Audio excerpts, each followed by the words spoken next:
Hello, কি অবস্থা সবার? আই হোপ তোমরা সবাই খুব ভালো আছো। তো আমিও বেশ আছি। তো সকাল সকাল উঠে গেলাম, উঠে কী খাবো চিন্তা করছি। তো ভাবলাম বাসায় যেহেতু ওটস আছে, তো ওটস দিয়ে একটা স্যুপ বানিয়ে ফেলি। তো সেজন্য ওটস দিয়ে স্যুপ বানিয়ে ফেললাম। তোমরা আবার এটা দেখে হাসবা না যে বাবা এটা কেমন স্যুপ। তো খাওয়া দাওয়ার পর শাশুড়ি মা বাজারে গিয়েছেন, উনি সবজি এনেছেন। তো সবজিগুলো পরিষ্কার করে ফ্রিজে রেখে দিব।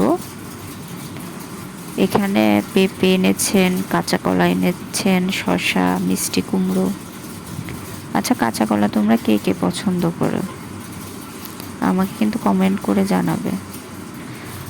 আমি কিন্তু মিষ্টি কুমড়ো খুব পছন্দ করি। উনি আমার জন্য সবসময় মিষ্টি কুমড়া নিয়ে আসেন। তো শাক এনেছিলেন, তো এগুলো কেটে কুটে আমার শাশুড়ি মা পরিষ্কার করে রাখছেন। আজকে আমরা রান্না করব না, তো ফ্রিজেই রেখে দিয়েছেন। এগুলো আজকে কাটিনি, যেহেতু আজকে বৃহস্পতিবার, আমরা দুইজনেই থাকবো। তো বৃহস্পতিবার আমার শাশুড়ি মা নিরামিষ খান। তো উনি ওনার জন্য এখানে মিষ্টি কুমড়ো ভাজি করছেন।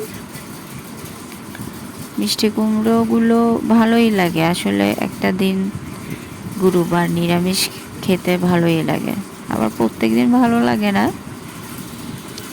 তো দেন একটা সবজিও রান্না করবে। সবজির জন্য কুচি কুচি করে আলু আর কুচি কুচি করে পেঁপে দিয়েছেন। এটা ভাজির মতোই মূলত করবেন, এখানে কোনো জল ইউজ করবেন না।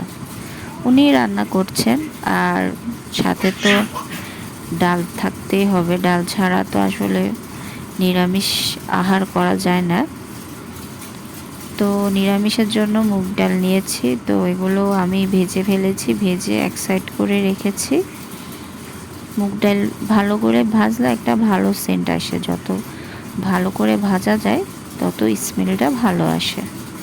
তো এখানে আমি মুগ ডালটাতে কিন্তু আমি পেঁপে ইউজ করেছি, সরি পেঁপে না, শসা।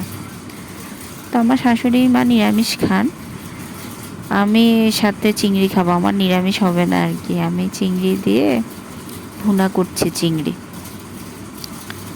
চিংড়ি মাছ মশলাপাতি দিয়ে আমি চিংড়ি মাছটাকে ভাজা ভাজা করছি। এখন এখানে তেলও আমি কম ইউজ করছি। আপনারা হয়তো বলবেন যেখানে তো কোনো তেলই দেখছি না, আসলে তেলটা কম ইউজ করি, অ্যাভয়েড করার চেষ্টা করি। তো আমার দুপুরের ভাতটা রেডি।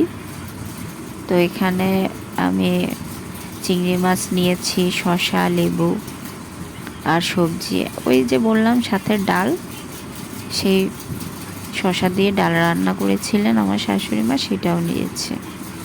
তো আজকে বৃহস্পতিবার আমার এটাই ছিল আয়োজন।